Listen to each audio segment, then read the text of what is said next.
particulièrement ville de Ziguinchor bi nga xam ne yàlla def na may weer di souhaiter ñëpp une bonne fête de Tabaski muy l'une des fêtes les plus importantes ci Sénégal ak ci àdduna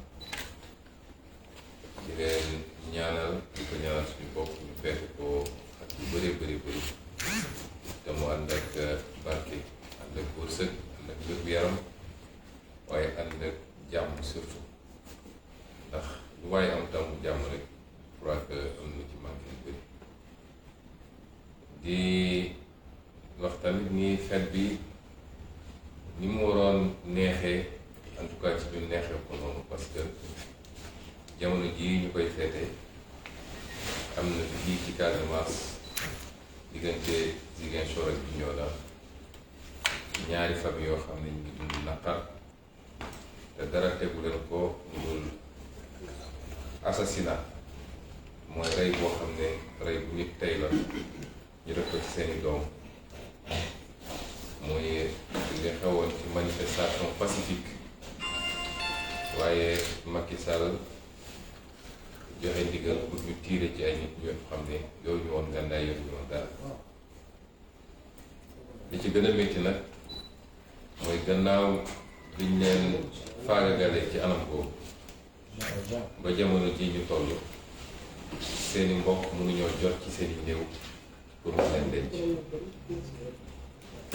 ñuy wax nag Sénégal ni nañu ardu nañu anticiper ci yenn yi balaa muy jur loo xam ne dina doon musiba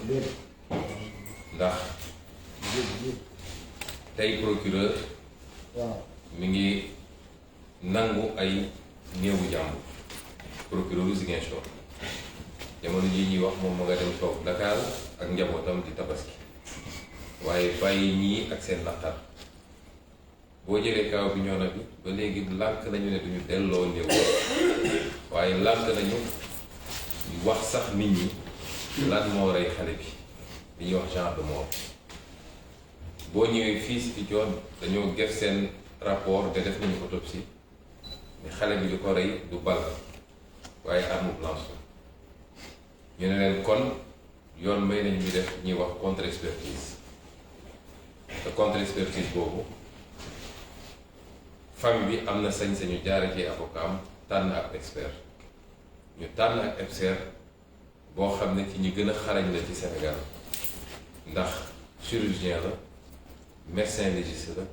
waaye moom mooy le deuxième expert en balistique au Sénégal procureur lànk ne famille bi amul droit tànn expert ne day bind ordre des médecins ñu tànnal ko noonu expert mooy li mu dooroon te teg ko ci loo xam ne du dëgg ndax xam na ni xale bi dañ ko dóor bal te force de sécurité ñoo ko dóor bal lii injustice la ba famille yooyu tey xamuñu lan la ñu tabaskee waaye muy benn injustice yu bëree bëri mooy saa su dara amee rek fii Casamance rawatina Macky Sall dina yónni ay itam ne leen dóor leen ay fetal ñu rey ay nit diggante mars 2021 ak tey 2022 juróom ñaari xale rey nañ leen ci manifestation yoo xam ne yoruñu gànnaay yoruñu dara loolu moo tax ma feddal li ma waxoon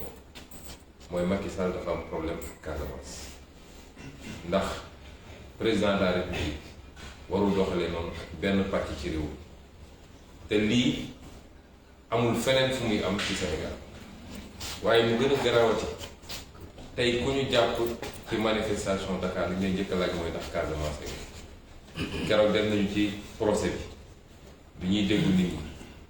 kenn ci xale yi ñëw na taxaw ci kanamu juge bi ak kanamu procureur Dakar ne ko biñ ma jàppee dañ ma laaj ma tudd laaj ma sama carte d'identité may ma santu Casamance bi dugal ma ci fourgon bi ne ma yéen ñëpp ay rebelle ngeen loolu suñu force de l'ordre est-ce que loolu moo war a doon seen taxawaay te loolu mosul am fii ci Sénégal bi Sénégal di nekk Sénégal bu léegi yu mel nii nag suñ ci anticipé wul yàq na ay réew yu bëri ñii di wax nag naan Ousmane Sonko li mu wax dafa garaw dama ne quand on n'a pas le courage de dénoncer l'injustice faut avoir la pudeur de se taire quand on dénonce l'injustice. man kenn mënu maa booleeg Sénégal yàlla li ma may ci Sénégal defe naa du ma ne kenn am ko de waaye néew nañu ko am ñiy wax ñëpp bu ñu àndoon Bawol maa leen ëpp mbokk Bawol bu ñu àndoon Siin maa leen ëpp mbokk Siin bu ñu demoon Saalum noonu bu ñu demoon Gànjool maa leen fa ëpp mbokk bu ñu demoon Waalo maa leen fa ëpp mbokk parce que yàllaa ma may loolu ci ñi mu boole ci samay parents ba ma bokk fépp kon man mënuma am xalaat buy xaajale Sénégal waaye bu ma amee sañ-sañu taxaw fii Casamance wax li ma wax te doo dégg benn voix autorisée bu Casamance bu ne d'accord ma ak Ousmane Sonko c'est parce que dafa doon sentiment bu profond fi bu nit ñi di dund stigmatisation bi te lépp ci nguuru Macky Sall moo tax Sénégal yépp laay woo muy kuy Fuutaanke kuy Saalum Saalum kuy Bawol Bawol kuy Siin Siin ak foo bokk ne ñëpp jóg taxaw jàpp loxo Macky Sall ci lii mu commencé te instrumentalisation politique moo ko ci tax a jóg ndax dafa njëkk a commencé ci nedd ku bandum bëgg a gëmloo Fuutaanke yi ni ñoom dañu war a ànd ak moom ci kaw waaso et non pas ci kaw programme mu jógee nord nag daal di cibler le sud li may wax nii ku ñëw Casamance wëral fii lépp nga def sa sondage di nga xam ndax def du doon sentiment global baat boo dégg mu jib wax savano mooy ñi ànd ak Macky Sall te poñetu àdduna poste yu ñeen jox moo tax ñooñu nag li ma leen wax mooy nañu lekk li ñuy lekk te noppi ndax doo dégg mukk ñu ne yu mel noonu am na Casamance ñu ñëw taxaw ci kanam wetu population yi ma saw leen wala ñu dem Macky Sall mi ñu àndal ñu wax ak moom ne ko bàyyil doomu Casamance yi ngay rey loolu nag dafa war a jeex ñun Casamance ay mbokk la ñun ñi loolu la ñu xam suñu wax Casamance buñ ko ramalee ci benn ethnie waaye dañ koy ñaanal fii am na quartier bu tudd Alwaar samay maam alpulaar yi ñoo ko fi sànc boo fa demee ñoo ko ëpp soo demee ay quartier wala quartier yëpp sax boobu nu mu tasaaroo di nga fekk Mankaan di nga fekk Mancaak di nga fekk olof di nga fekk séeréer di nga fekk keneen ak keneen loolu fii rek la am ñun amuñu problème yooyu waaye nag dañu jàpp ni am na loo xam ne bu ñu ko seetaanee ba mu egg fenn fi du baax ñun mënuñu nekk régionaliste parce que ku am yaayu Bawol am maam Fuuta am ay nijaay fépp ci Sénégal mënoo am loolu te suñu yéene mooy diriger Sénégal man diriger Casamance taxumaa jóg diriger Fuuta taxumaa jóg diriger Dakar taxumaa jóg président de la République du Sénégal laa ñaan yàlla mu def ma ko bu ko defee li ñu am ci xalaat ak yéene ci Sénégal ak ci Afrique ñu def ko ba ñëpp gis coppite loolu moo ñu tax a jóg kon tey feetu joie la tey bésu joie la bésu mbégte la bésu bànneex la waaye am na tey ay Sénégalais yoo xam ne amuñu bànneex boobu te leen ko xañ mooy li ñu faat seeni doom ba pare nangu seeni néew ni duñ leen ko delloo loolu bu ko dénoncé wul rek ngeen jégal mu ci kàddu gi doon ci dëkk ñi wax tamit waa Ziguinchor ñi nga xam ne ñooñu wóolu ba dégg ñu mairie bi ñu leen di dellu gërëm ci confiance boobu am na liggéey bu ñu sumb waa Ziguinchor yëpp a koy gis juróomi weer rek la ñu defagum ci mandat bi te fu ñu jëm bu soobee yàlla Ziguinchor dina soppi ndax li ñu suñu gis-gis leer na suñu programme xam nañ ko ñoo ngi teg jéego yi nga xam ne moo ñu war a yóbbu fi ñu bëgg a jëm ñépp ñu gis li xew ci dëkk bi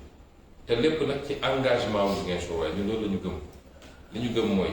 ni ñu ko gëmee fii lañ ko gëmee ci Sénégal tàllal loxo di yelwaan suba ngoon loolu defar bu réew li defar réew mooy waa réew mu tàkk seen digg gëm seen bopp nangu làmb seen poos ci li ñu bokk ñu xool ni ñu koy dajalee ba defar seen réew loolu la ñu commencé expérimenter fii ci Ziguinchor bu ngeen seetee li jëm ci nettoyage dëkk bi ak curage caniveau yi naam wax nañu ay entreprise ñu abal ñu ay matériel waaye volontaire dëkk bi ba leen delloo njukkal ay xale yoo xam ne woo nañ leen luy si ba léegi nii amul kenn kuñ ci jox 10 000 francs ñoo tàkk seen tubéy wag seen yére dem dugg ci caniveau yi dugg ci marché yi defar dëkk bi ba tey jii ñëpp xam ne li muy taw si coor bëri na waaye ñu ngi sant yàlla bi mu commencé taw ba léegi kenn déggul ni inondation amagul ñu ñaan yàlla mu continuer noonu lañ ko fas yéene def ci leneen ak leneen ak leneen ba nga xam ne ñun waa dëkk bi ñooy defar suñu dëkk loolu mooy suñu gis-gis ci Sénégal mooy suñu gis-gis ci Afrique talal loxo la nga am ci alal nga seetaan ba tubaab bi ñëw jël ko wala waa talal loxo ñu lay lebal nga tabax quelques ponts quelques yoon ñu naan félicitation te bor ba war a fee des suñuy sët ak suñuy sëtaat di ko fay loolu bokkul ci suñu gis-gis ci politique suñu gis-gis mooy alal gi ñu yàlla jox nañ ko téye d'abord ci or ci pétrole ci zircon ci leneen ak leneen gannaaw bi ñu ko téye ba mu dëgër ñu xool nuñ koy liggéeyee ba mu baax bu loolu weesoo nag ñu xool nuñ koy séddalee ba Sénégal bu nekk am ci wàllam loolu mooy suñu gis-gis ci politique tey mairie bu ndaw lañu yor foofu la ñuy commencé waaye nag bis bu ñu yàlla wóoloo ko dénk ju noonu lañ ko bëgg a doxalee téye d'abord suñu alal ba mu dëgër yor ko ci yorin bu rafet ba détournement du am sàcc alal du am waaye nag fexe ba ñëpp jot si loolu mooy suñu programme toujours ci Ziguinchor li may wax mooy tappal yi fi daan am jeex na man dama di maire boo xam ne neexaluma kenn population yi ñoo ma fal pour ma defar dëkk bi ci loolu laay liggéey nañ ma ko sante it dafa am ay règles yoo xam ne dañ ko tëral règles yooyu du ma ci mus a wàcc ku yaakaar ni yiñ doon def di def ay fausse facture dem commander ay ceeb rocc fekk xaalis bu ngay jëlaat ci suuf di ko distribuer wala def ay montage pour génne xaalis di ko distribuer nit ñi loolu du am ci man moo tax ñi yaakaar ni mun nañ def chantage su ñun yóbboo ñu dem tëddi nelaw ñi nga xam ne ay politiciens ñoo ne seen gannaaw di leen monter ñu foog ni mën nañu def pression man du ma politicien bu ñuy def pression wala bu ñuy def chantage coow bi am ci dëkkuwaayu étudiants yi di ñëwee fii dañoo fekk loolu fi ñu ne dañ ko wéyal parce que rafet na di ñu ci étudiants yi interpellé dalal naa leen ñu waxtaan ñu ne ñoom année passée 2021 boobu doonu ma maire am na loo xam ne maire bi fi nekkoon mënul woon fay ñoom ñu dem ci beneen acteur politique mu yëkkati xaalis fay léegi nag xaalis boobu la ñu bëgg ma rembourser leen may leen yéen xam ngeen ni enseignement supérieur du ci compétence u mairie préscolaire ak élémentaire mooy compétence donc mairie bi amul sax obligation pour defal leen waaye sama prédécesseur def na ko ma koy rafetlu ndax yéen ñëpp doomu Ziguinchor ne dañ leen di jàppale ci noonu ñu ne dañ ko wéyal waaye yow mënoo jënd xaru tabaski chaque année benn waaye ñëw jënd xar tabaski may la ba benn at mu ne la mu aw moom lu ma jëndee xar tabaski keneen jóge fa la jëndal la xar tabaski weesu nga dellu si ne ko léegi danga may rembourser xar bi ma këlee jëndal loolu est-ce que jaadu na may leen li ñu fay ba pare weesu na il faut s'orienter vers l'avenir amee lu ñu kenn dara bailleur bi bu ñu interpellé dinañ ko fay tout de suite ci semestre bi nga xam ne moo dugg parce que par 6 mois lañ koy fay kon loolu lan moo ci war a andi coow néew ñu leen duñ leen fayal loyer bi nañ ko fay man du ma def trésor ay faux mandat pour génne xaalis liquide di ko jox ay étudiants loolu du musa am mandat la ñuy def sur la base d'une facture d'un bailleur ñu fay bailleur bi man noonu lay fonctionner te facture boobu moo ko fi andi moo tax chantage boobu ci doon essayé def pour ñu yëkkati 5 millions jox leen ma fekk waxaat ko fii léegi moom mos a yëkkati 5 millions en espèce di ko jox ay étudiants ñu dem di ko séddu bi ñu ne ñoom dañoo bëgg a defar ay lits superposés dama leen ne andi leen débit bi mairie bi xool mu ngi leen di jàppale ngeen def lits superposés waaye xaalis lu mu ko génne di leen ko def waaye nag comme mu ngi bëgg a andi coow décision bi ñu jël mooy bind naa le bailleur ba pare jaare naa ko par huissier le 2 novembre le contrat bi di jeex bu soobee yàlla le 2 novembre dañuy résilier contrat bi parce que amuñu benn obligation pour donner un numéro à des étudiants. dinañ seet nag les étudiants les plus nécessités ñi nga xam ne ñu ngi ci ay jafe-jafe dinañ leen jox dans le cadre des aides sociales des bourses yu leen di jàppale foofu ñu nekk ci Dakar. yeneen étudiants yi nga xam ne jëlal nañ leen logement muy Bambey ak Saint-Louis dinañu continuer fay les logements ni ñu ko doon fayee. loolu parenthèse bu ndaw rek la woon ndax samay collaborateurs gaaral nañ ko ba pare waaye dama bëggoon rek wax nit ñi ni ma koy defee fii laa koy defee bis bu ñu yàlla dénkee réew mi man du ma ko ñuy def chantage du ma ko ñuy menacer daw ma ci gannaaw électeur ba tax may def dul yoon tant que je serai maire de Ziguinchor les procédures seront strictement respectées. fi may daanelee nag mooy lancer un appel aux Sénégalais de tous bords parce que le Sénégal est en danger il faut que nit ñi xam ko le Sénégal est en danger te li andi danger bi mooy li ñu amoon ci base équilibre social depuis 12 ans depuis 10 ans maintenant c'est compromis parce que mosuñoo gis ci Sénégal ñu instrumentaliser comme ça discours boo xam day dem ci diine wala dem ci xeet wala dem ci région te loolu mu ngi xewee ci Macky Sall le Sénégal est en danger parce que am nañ fi président boo xam ne constitution may ko mu def ñetti mandat waaye ñëpp xam nañ léegi ni dafa bëgg a def ñetteelu candidature yéen ñëpp gis ngeen démb document bi ñëpp publié mu tasaaroo ci àdduna bi yëpp mooy dem na jël benn cabinet américain di ko fay xaalis bu dul jeex ci suñu xaalisu réew ay milliards la koy fay pour kooku wër àdduna bi dem wax ak président yi dem wax ak milieu d'affaires yi ci àdduna bi pour convaincre ñooñu ni moom Macky Sall war naa def ñetteelu mandat parce que candidat bu baax la waaye convaincre ñooñu ni Ousmane Sonko ak keneen ak keneen ci opposant dañoo bañ occidentaux yi dañoo bañ intérêt étranger yi ay terroristes lañu ay lii lañu ay lël lañu kon moom yéeneen gi amatul lam-laame ni dafa bëgg a forcer pour am ñetteelu mandat li Sénégalais yi bañaloon Abdoulaye Wade ba ay bakkan rot ci te ñépp xam ni buñ ci tollee ba mu def ko mën na jël fitna bu rëy ci réew mi dana ko jël sax moo tax appel bi may lancer Sénégalais yi mooy loolu mën nañ ci musal suñu bopp Sénégalais yi lay waxal loolu mën nañ ci musal suñu bopp naka lañ ciy musalee suñu bopp mooy tey jii la campagne électorale commencé bu soobee yàlla le 31 la ñuy voté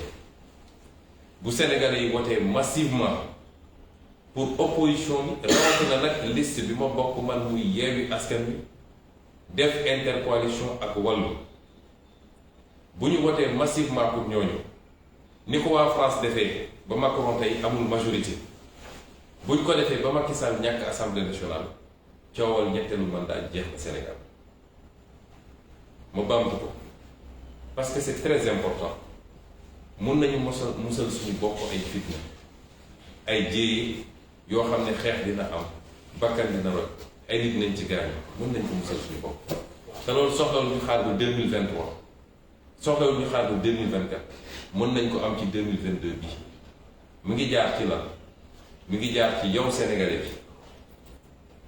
su dee bëggoo Macky Sall yee fitna ci réew mi ci ñetteelu mandat am nga possibilité ci le 31 juillet bii ñu dëgmal nga xam ne ci la ñuy dem vote ji élection législative pour xam kan mooy téye assemblée nationale am nga possibilité boobu mooy su ngeen voté lay Yewwi Askan Wi ci coalition bu mu def ak Wallu ba jox ñu majorité absolue assemblée nationale coow loolu dina jeex ndax Macky Sall dootu fi tudd ñetteel mandat at bi koy desee ak ñeenti weer yi koy desee ci réew mi dina xool lu muy jubalee rafetal taxawaayam daal di dem mais ak ci jàmm ak salaam te coow bu jib ñi leen di wax nañ ni opposition bu jëlee majorité ci assemblée nationale réew mi day taxaw wax ñu leen lu am de opposition bu responsable bu jël assemblée majorité loolu may réew loolu may réew ki nga xam ne moom la ñu jiital ci boppu réew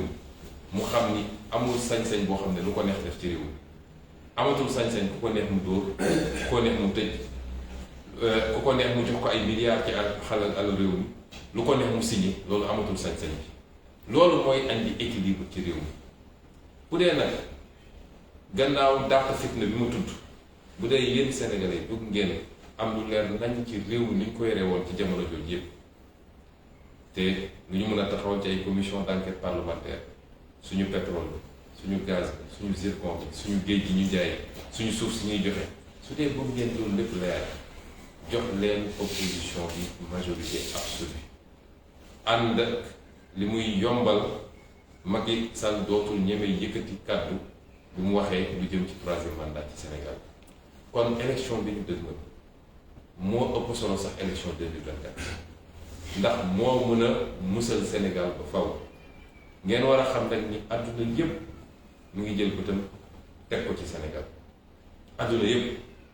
ñii parce que seeni intérêt yu rëy rëy la yoo xam ne Macky Sall signal na leen ay contrat yoo xam ne yu bon a bon ci Sénégal la waaye lu baax a baax ci ñoom la ña ca des parce que am nañu njàqare ci démocratie ak stabilité Sénégal parce que Sénégal dafa mos a nekk réew mu stable malgré problème yi ñu ci am kon yow citoyen Sénégal bi bul raté rendez-vous bi nañu farlu suivre campagne bi ba su 31 ba ñépp génn taux de participation bi doon taux de participation exceptionnel ñu voté massivement pour l'opposition loolu mooy jàmmu Sénégal loolu mooy andi stabilité définitivement ci réew mi lii lañu bëggoon waxtaane ak yéen mbokk yi ci réew mi waaye ci fii si Ziguinchor ak ci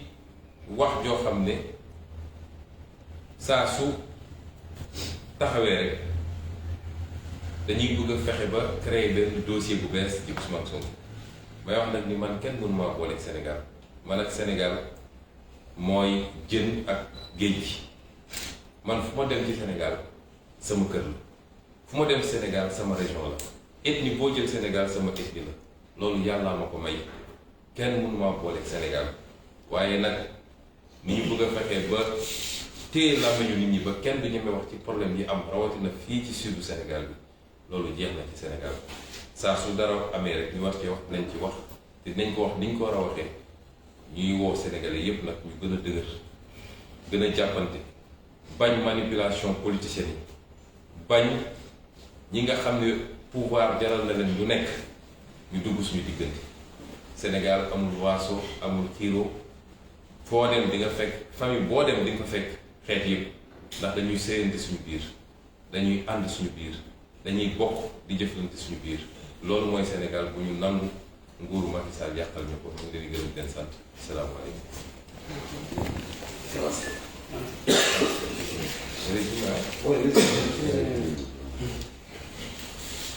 Chers compatriotes sénégalais, chers amis africains, je profite de cette occasion qui est la fête de la Tabaski pour vous saluer d'abord et vous souhaiter une très bonne fête de Tabaski. Certes, la Tabaski est une fête musulmane, mais elle transcende la communauté musulmane. Et au Sénégal, elle se fête de la même manière que Pâques, Noël et toutes les autres fêtes. La Tabaski et la Korité sont fêtées par tous les Sénégalais, quelle que soit leur obédience. Donc à tous les Sénégalais, musulmans comme chrétiens, à tous les Africains, je souhaite une très bonne fête de Tabaski. C'est une fête, et comme son nom l'indique, ça devait renvoyer à la joie, à la félicité, à la symbiose nationale. Mais malheureusement aujourd'hui, singulièrement ici en Casamance,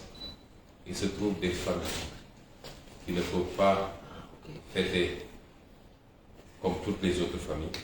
pour la simple raison qu'elles sont encore dans un deuil non consommé. Il se trouve des familles dont les enfants, les fils ont été lâchement assassinés lors de manifestations pacifiques. Des jeunes qui manifestaient sans armes, sans même des pierres, et bien après la manifestation d'ailleurs, ont été lâchement assassinés par les forces de défense et de sécurité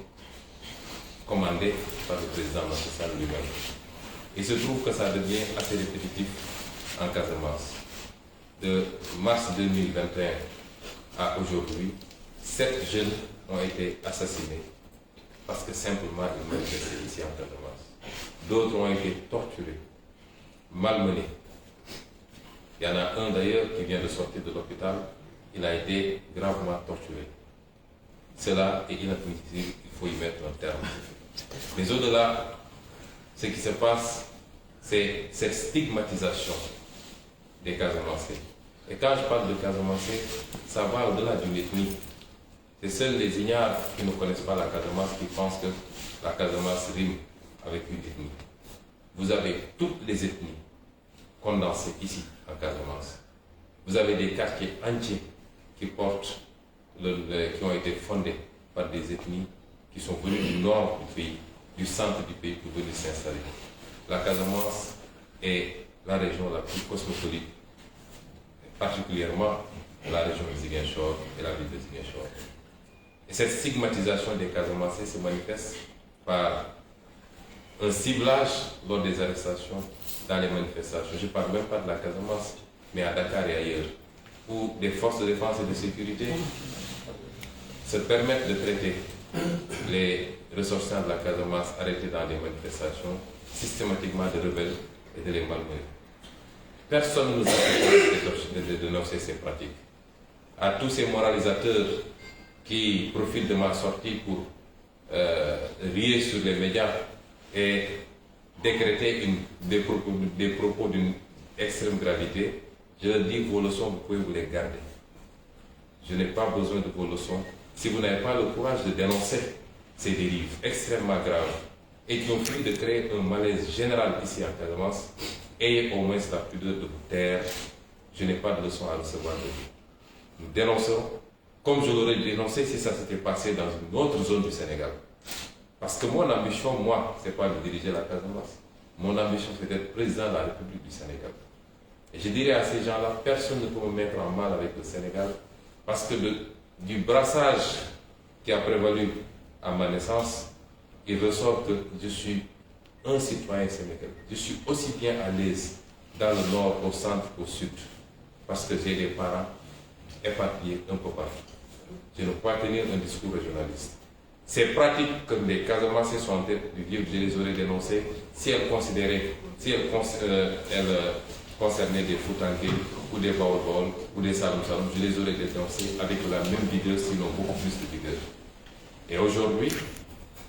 je tiens à informer l'opinion de ce qui se passe réellement. Les familles ne peuvent toujours pas entrer en possession de la dépouille de leurs enfants. À Bignona, le procureur refuse de restituer le corps. Le corps est gardé par la gendarmerie.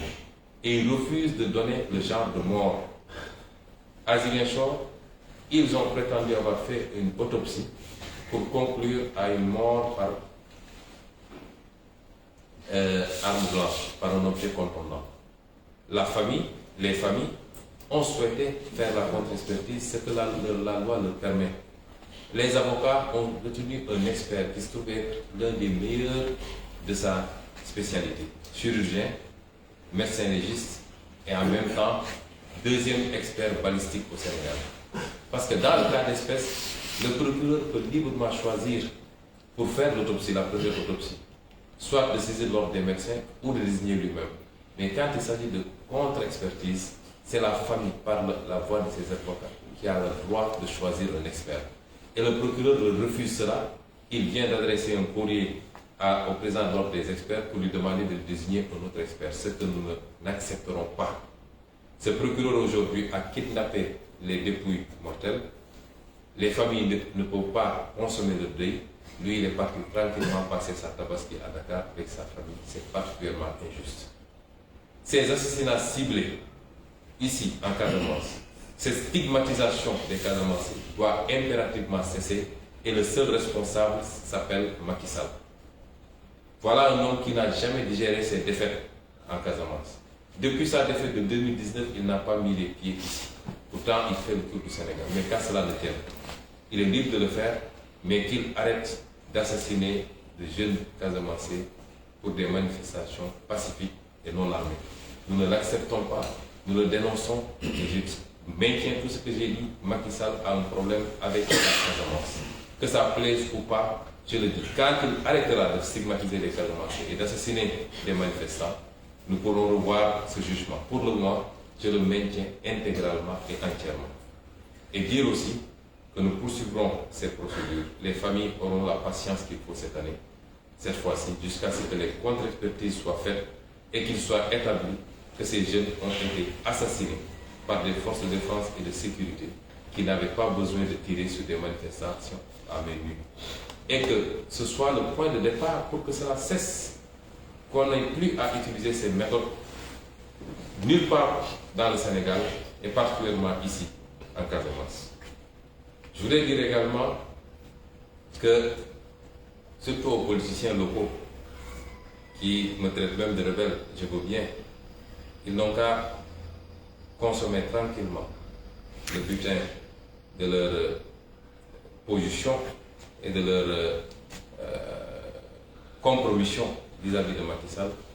et avoir cette fois-ci également la pudeur de se taire. Parce que quand vous êtes Casamancé,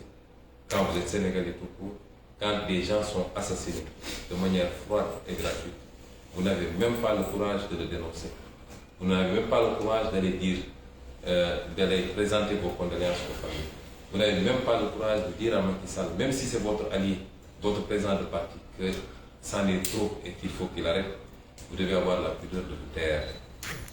Je leur dirais que moi, je suis venu à Ziguinchor pour faire un travail et je vais le faire, s'il plaît à Dieu, avec des résultats probants. Le niveau du débat politique n'est pas à ce niveau-là. Il a prié à telle mosquée ou à telle autre mosquée. Il refuse de prendre mon mouton ou mon cochon, etc. Ça, ce n'est pas un débat politique. Je n'ai pas du temps à faire avec ces débats mineurs. J'ai un mandat des Ziguinchorois. Je serai au service des Ziguinchorois entièrement, mais dans la droiture et dans la vertu. Ce que j'ai toujours appris, ce que je me suis toujours évertué à faire, ce qui a fait que j'ai fait 15 ans de service public aux impôts et domaines. Personne ne pourra vous dire que j'ai une fois flanché dans les procédures. J'ai une fois flanché pour avoir été corrompu. Ou alors que je me serais livré à de la concussion. C'est la même chose que j'appliquerai ici, à Ziguinchor, et demain c'est la même chose que j'appliquerai si je suis président de la République du Sénégal. Instrumentaliser des jeunes étudiants qui manipulent d'autres étudiants et qui ne leur disent pas la vérité, c'est des méthodes qui ne marchent pas avec moi. Ce qui s'est passé avec les étudiants, vous l'avez suivi, j'en ai tiré une conclusion. Nous n'étions pas tenus de faire parce que nous n'avons pas de compétences en matière d'enseignement supérieur. Nous voulons bien aider, mais si ça se transforme en manipulation politique, j'ai décidé simplement de résilier ce contrat à partir du 2 novembre et à la place de voir des étudiants vraiment nécessiteux qui sont dans certaines situations et de leur allouer des bourses d'études pour les aider à supporter les difficultés d'existence à Dakar particulièrement. Pour les autres, nous maintenons les logements qui ont été pris particulièrement à Bambey et à Saint-Louis. Je voudrais dire à ces acteurs politiques que la politique c'est autre chose, c'est les idées, c'est les programmes, mais la politique c'est surtout conquérir la confiance des populations par un discours et par un comportement. Ce n'est pas en allant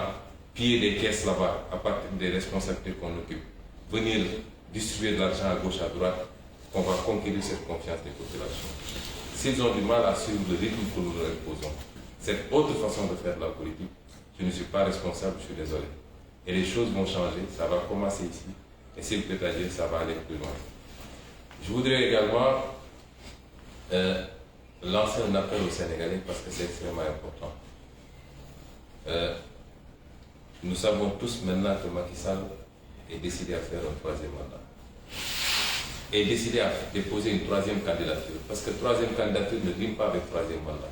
Le président Abdoulaye Wade avait décroché sa troisième candidature, il n'a pas obtenu un troisième mandat. Nous savons tous que Macky Sall est décidé à faire une troisième candidature. Et nous savons tous que ce sera le début d'une instabilité chronique dans ce pays. Parce que ce que les Sénégalais n'avaient pas accepté pour Abdoulaye Wade. Et lui, il était là, à la place de l'Obélisque, à se battre contre la troisième candidature d'Abdoulaye Wade. ces Sénégalais ne l'accepteront pas pour Macky Sall. Mais il ne fait plus l'ombre d'un doute. Vous avez vu qu'il vient de commettre un cabinet américain à qui il paye des milliards des impôts des Sénégalais. C'est très grave. Pour aller faire son lobby auprès des institutions internationales, auprès des chancelleries étrangères, auprès des présidents étrangers, auprès des milliers d'affaires internationaux, c'est-à-dire ceux qui l'intéressent lui, parce qu'il n'a jamais été le président des Sénégalais, il est le président des lobbies étrangers, pour les convaincre de valider sa troisième candidature. Parce que dans son entendement, si ça passe au niveau international, les Sénégalais, ce n'est pas son problème. Il va faire marcher des chars sur des cadavres, mais il aura sa troisième candidature. Je dis que nous allons vers des lendemains extrêmement sombres. Et ces lendemains sont assombris par la boulimie du pouvoir de Macky Sall. Nous avons la possibilité de préserver le Sénégal, d'épargner le Sénégal de ses soubresauts. Chers compatriotes, nous avons une chance unique d'écarter définitivement toute possibilité d'évocation d'un troisième mandat. Ça passe par quoi? Ça passe par un vote massif le 31 juillet. Un vote massif en faveur de la coalition Yewwi Askan Wi et de l'intercoalition Yewwi Askan Wi Wallu. Parce que si Macky Sall perd l'Assemblée nationale, le débat du troisième mandat est derrière nous. Je veux que les Sénégalais en soient conscients et convaincus. S'il perd l'Assemblée nationale, on ne parlera plus du troisième mandat. Si on lui donne encore une majorité, il va en sortir regardé, il va immédiatement engager le débat du troisième mandat qui risque de brûler ce pays. Est-ce que nous souhaitons cela? Absolument non. Et à ceux qui vous disent que si l'opposition est majoritaire, le pays sera bloqué. Dans combien de pays l'opposition est majoritaire? Aujourd'hui en France, le président Macron n'est plus majoritaire, il a une majorité relative mais pas absolue. Aux États-Unis, à toute élection de mi-mandat, à 90%, c'est l'opposition qui arrive majoritaire au Sénat et au Parlement. Et ça n'a jamais bloqué le pays. Si vous voulez aujourd'hui, au-delà de l'aspect stabilité du pays, si vous voulez également que nous commencions tous à travailler, à se réapproprier notre pays, à avoir toute la lumière qu'il faut sur la manière dont ce pays a été géré, particulièrement dans la gestion de nos ressources naturelles, par rapport à la corruption. Vous entendez des proches du président qui gardent des milliards dans le chambre, alors que le Sénégalais, le petit Bourgogne, ne peut pas se payer un mouton. Par rapport à la gestion de tous les secteurs socio-économiques de ce pays, il faut confier l'Assemblée nationale à la majorité. Ce sera confier l'Assemblée nationale à l'opposition. Donner la majorité à l'opposition. Ce sera une opposition responsable qui ne bloquera pas le pays, mais qui encadrera les pouvoirs du président Macky Sall. Parce que comme dit l'adage, pour que la démocratie marche, il faut que le pouvoir puisse limiter le pouvoir. Or, vous avez vu que la justice, et une bonne partie de la justice, est phagocytée par le pouvoir exécutif. Vous avez vu que l'Assemblée nationale n'a été l'ombre que d'elle-même pendant ces 5 dernières années. Si vous voulez avoir un contre-pouvoir, il faut aujourd'hui faire confiance et voter massivement à l'opposition, qui, pour les 15 ou 16 mois qui resteront pour les mandats, le second mandat et dernier mandat de Macky Sall, cette opposition-là se chargera d'encadrer de manière très responsable l'exécution du pouvoir et des décisions exécutives. C'est cela que je voulais délivrer comme message. Nous vous remercions encore une fois. Nous vous souhaitons une bonne fête et nous vous demandons, quelle que soit votre écoute, quelle que soit votre région, quelle que soit votre appartenance, nous vous demandons de dire non à cette volonté clairement exprimée par Macky Sall de compromettre l'un des rares acquis extrêmement solides du Sénégal, c'est-à-dire notre cohésion sociale. Disons non qu'on soit du nord, du centre ou du sud, qu'on vive au Sénégal ou à l'étranger, levons-nous comme un seul homme et disons stop à cette instrumentalisation des régions ou des ethnies pour faire de la politique. Je vous remercie et vous souhaite une bonne fête. Merci.